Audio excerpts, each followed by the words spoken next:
আগাম সতর্কতা এবং প্রস্তুতি নেবার সুযোগ না দিয়েই এই যে বাঁধ খুলে দেওয়া হয়েছে, এটির মাধ্যমে ভারত অমানবিকতার পরিচয় দিয়েছে এবং বাংলাদেশের সাথে অসহযোগিতা করছে।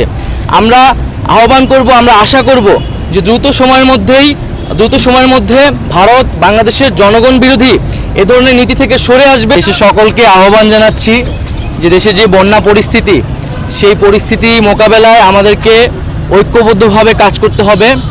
গণঅভ্যুত্থানে যেভাবে জাতি ঐক্যবদ্ধ হয়েছিল, আমরা একইভাবে দেশের সকল সামাজিক রাজনৈতিক শক্তি এবং রাষ্ট্রীয় শক্তির প্রতি আহ্বান জানিয়েছি, নির্দেশনা দিয়েছি, যাতে আমরা একত্রে এই বন্যা পরিস্থিতিকে মোকাবেলা করতে পারি এবং বাংলাদেশের মানুষকে রক্ষা করতে পারি।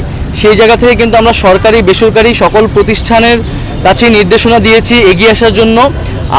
তিন বাহিনীর প্রধানের সাথেও আমরা আলোচনা হচ্ছে যে কিভাবে আরও দক্ষতার সাথে আমরা মানুষদেরকে উদ্ধার করতে পারি, এবং সকলের কাছে সরকারের পক্ষ থেকে সেই আহ্বানটি থাকবে যাতে আমরা একত্রে কাজ করতে পারি। ব্যবসায়ীদের প্রতি বিশেষ আহ্বান থাকবে যাতে তারা এখানে মানবিক দৃষ্টিকোণ থেকে এগিয়ে আসে এবং সরকারকে সহযোগিতা করে।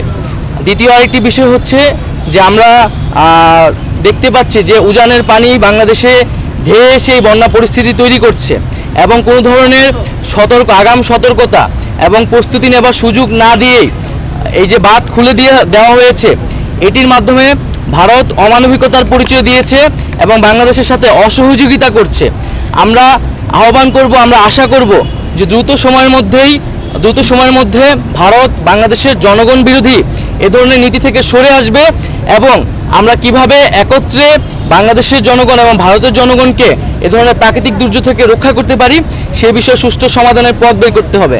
বাংলাদেশের মানুষ এই বিষয়টি নিয়ে, শিক্ষার্থী এবং জনগণ ভারতের এই নীতি নিয়ে কিন্তু ক্ষুব্ধ, এবং বাংলাদেশের জনগণ দীর্ঘদিন ধরে বাংলাদেশের যে পানির ন্যায্য হিস্সা সেটির জন্য আন্দোলন করছে, সেটির জন্য কথা বলে আসছে।